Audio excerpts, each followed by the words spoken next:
We have two lists here. Both are sorted. We want to merge both lists and sort the resulting lists. This is our expected result. We are discussing three approaches here. Let's merge the lists using the plus sign and use the sorted function to sort the result. That's it. That should give us the expected result. Let's check.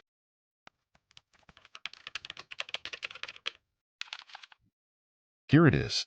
And here is the time complexity of this approach. Big O of m plus n log m plus n, where m and n are the lengths of the lists. Let's see if we can do better. Let's create a function named merge sorted lists that accepts two lists. Initialize some variables, which will be used in the loops. I is for the first list and j is for the second list.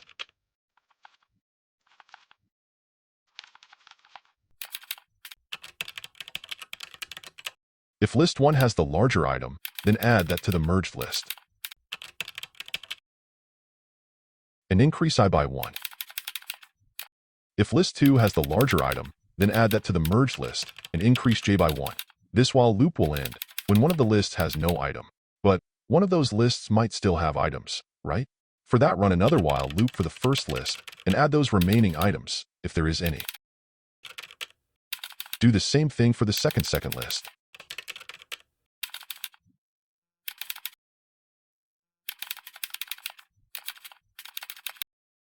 Now, we can just pass the list and we will get the expected result.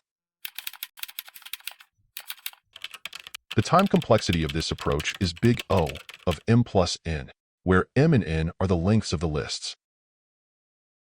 As our third approach, we are going to use recursion. Create a function for that, which accepts two lists. We are going to call this function recursively with less and less size of the lists. If list 1 does not have any items left, that means we can add all the items from list 2 as it is. So return list 2. And if list 2 has no item left, that means we can use the rest of the items from list 1 as it is. So return list 1.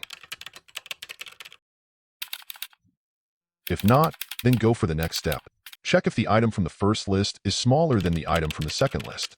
If it is, then call the same function and pass items from index 1 to the last as the first param, and list 2 as it is, and combine it with the list 1's 0 index item. If not, then we can do the opposite. Now call the function and pass toList, and we will get the expected result.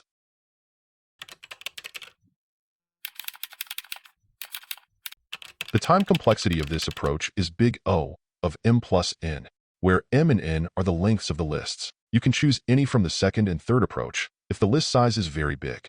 If the list is small, then use the first approach.